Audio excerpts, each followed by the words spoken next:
Welcome to History in a Year, America's first 250 years. Join us every single day as we journey from the Revolution of 1776 to the 250th anniversary of the United States. You can find every episode and join the discussion at pointedwords.com. I'm Stephen. And I'm Leah. It is February 10th. Welcome to episode 41. Yesterday, we watched George Washington crush the Whiskey Rebellion in Pennsylvania without firing a shot. But while that was happening, a much bloodier, much more desperate war was raging in the Ohio Territory. We have to set the scene. In the 1790s, the Northwest meant Ohio, Indiana, Illinois, Michigan, and Wisconsin. On paper, the British had given this land to the United States after the Revolution.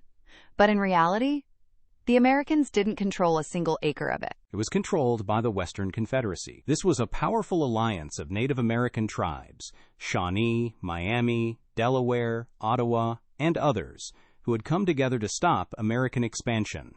And they had brilliant leadership, the Miami war chief Little Turtle and the Shawnee chief Blue Jacket. These men weren't just warriors, they were strategists. And they had help. The British were still there. They still occupied forts like Detroit and Fort Miamis near modern Toledo. They were secretly supplying the Confederacy with guns, powder, and food, encouraging them to kill American settlers. President Washington had tried to take the land by force twice, and both times, it was a disaster. In 1790, he sent General Josiah Harmar. Little Turtle ambushed him and sent him running back to Kentucky. In 1791, he sent General Arthur St. Clair. This was the worst defeat in the history of the U.S. Army, worse than Custer's last stand. St. Clair's army was annihilated at the Battle of the Wabash. Out of 1,000 soldiers, 900 were killed or wounded, 90% casualty rate. When Washington heard the news, he famously threw his dinner against the wall and screamed, "He's worse than a murderer. How could he answer it to his country?" So in 1792, Washington needed a new general. He needed a winner. He picked a man from the Revolution who was known for being brave, aggressive, and maybe a little unhinged. Mad Anthony Wayne. Wayne was a Pennsylvania tough guy. He got the nickname Mad Anthony because of his reckless courage at the Battle of Stony Point. But despite the nickname, he was actually a meticulous planner. He told Washington, "I will not fight until the army is ready." He spent 2 years building a new army. He called it the Legion of the United States. This is important. This wasn't a militia. This was the first professional American army. He trained them to march, to shoot, and most importantly, to use the bayonet. He drilled them relentlessly. He taught them how to fight in the woods. He marched them into Ohio and built a chain of forts. One of them he named Fort Recovery, built right on top of the bones of St. Clair's dead soldiers. Little Turtle watched Wayne coming. He realized this was a different kind of enemy. He told the other chiefs, "This leader never sleeps. He is like a black snake." Little Turtle actually advised the Confederacy to negotiate peace. He said, "We cannot beat this man." But the other chiefs, led by Blue Jacket, called him a coward. They voted to fight. So Little Turtle stepped down as supreme commander, and Blue Jacket took over. Blue Jacket chose the battlefield carefully. He picked a spot near the Maumee River, near Toledo, where a massive tornado had recently ripped through the forest. The ground was covered with thousands of fallen trees. It was a tangled mess of trunks and branches. He thought the fallen timbers would be perfect. It would provide cover for his warriors, and it would make it impossible for Wayne's cavalry to charge. Plus, it was right next to the British Fort Miami, so if things went wrong, they could retreat to safety. On the morning of August 20th, 1794, Wayne's legion marched into the trap. The native warriors were hiding behind the logs. They opened fire.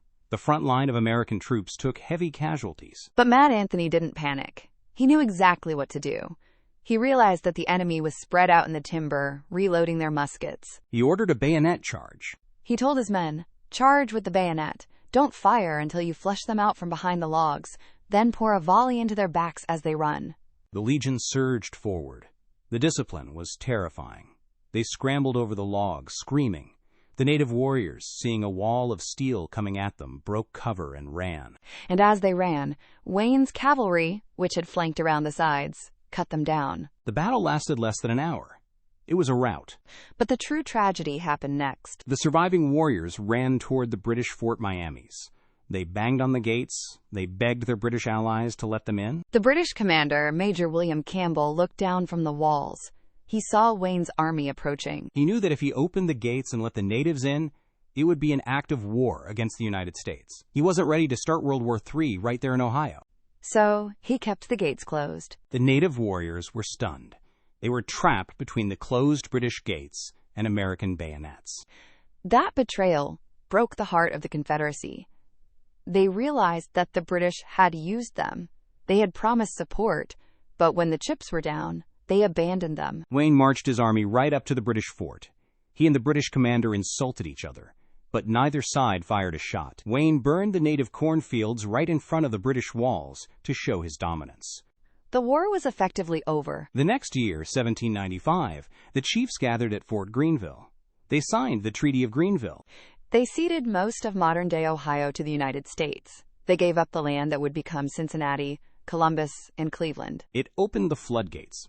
Thousands of settlers poured into Ohio. The Northwest Territory was finally American. But for the Native Americans, it was the beginning of the end in the Midwest. Little Turtle spent the rest of his life trying to live in peace, but the wave of settlement was unstoppable. So, Washington had secured the West.